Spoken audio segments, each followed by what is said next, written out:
Railroad Preserver 2000 here, back to do a third live stream for a third location of the ex-Southern Bishop to Madison branch. Only this time, this is the active portion of it in Watkinsville, Georgia. As you can see, I'm here trackside currently.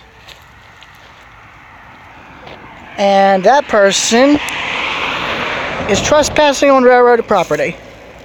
Well, I know that I'm probably trespassing too, but not a good plan. I'm just here to show the area here, because keep in mind, they have the switches locked, and I think that's, thank God.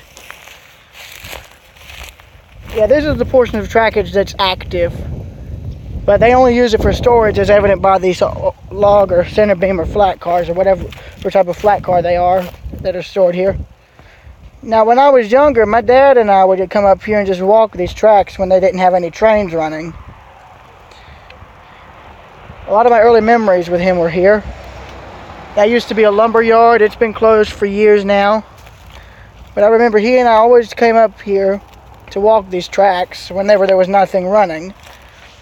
And recently I came up here to film ex-Conrail locomotive 2036. It was parked here. And as you can see, they've since come and moved it out. But there's the spur that goes into the lumber yard. As you can see, it's unused. But here is where they have two rows of flat cars parked, where they have them stored. Now, as you can see, there's the old ties for the older switches here that they've since come in and replaced recently, which is nice.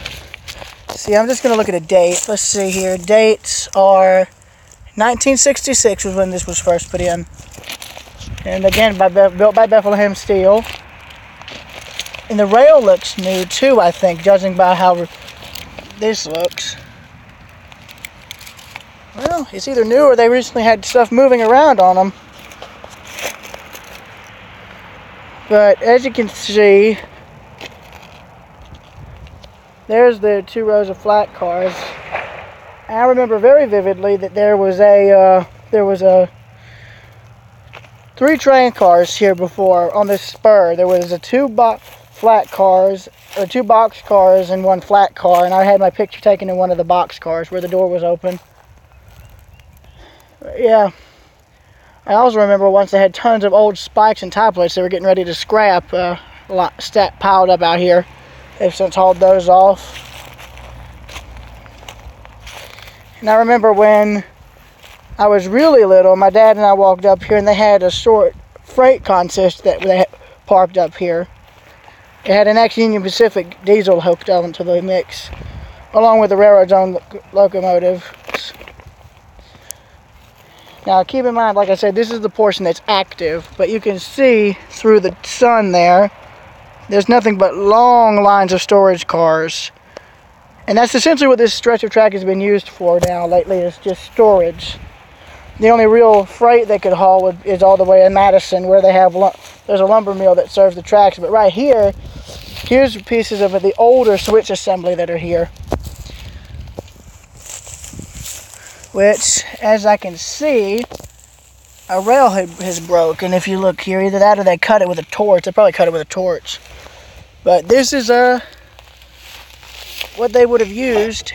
And as you can tell, it's probably going to be hauled off and scrapped. So, I mean, at least the steel will get reused, which is not always good. Here's a piece of a tie there. I want to see, do they have dates? Is there dates? I'm looking for a date. I mean, usually these rails have the foundry name put on them. They always do, but I guess they stopped doing that recently. Oh no, never mind. Here we go.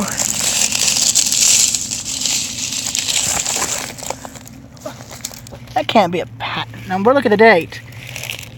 That must be a patent number. Can't be a date.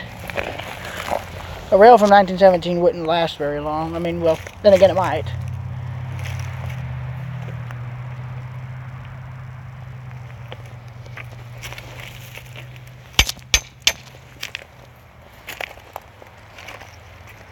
Yeah, you can see these old flat cars here are wood backed, but I guess from the looks of them, they're just being, like I said, stored.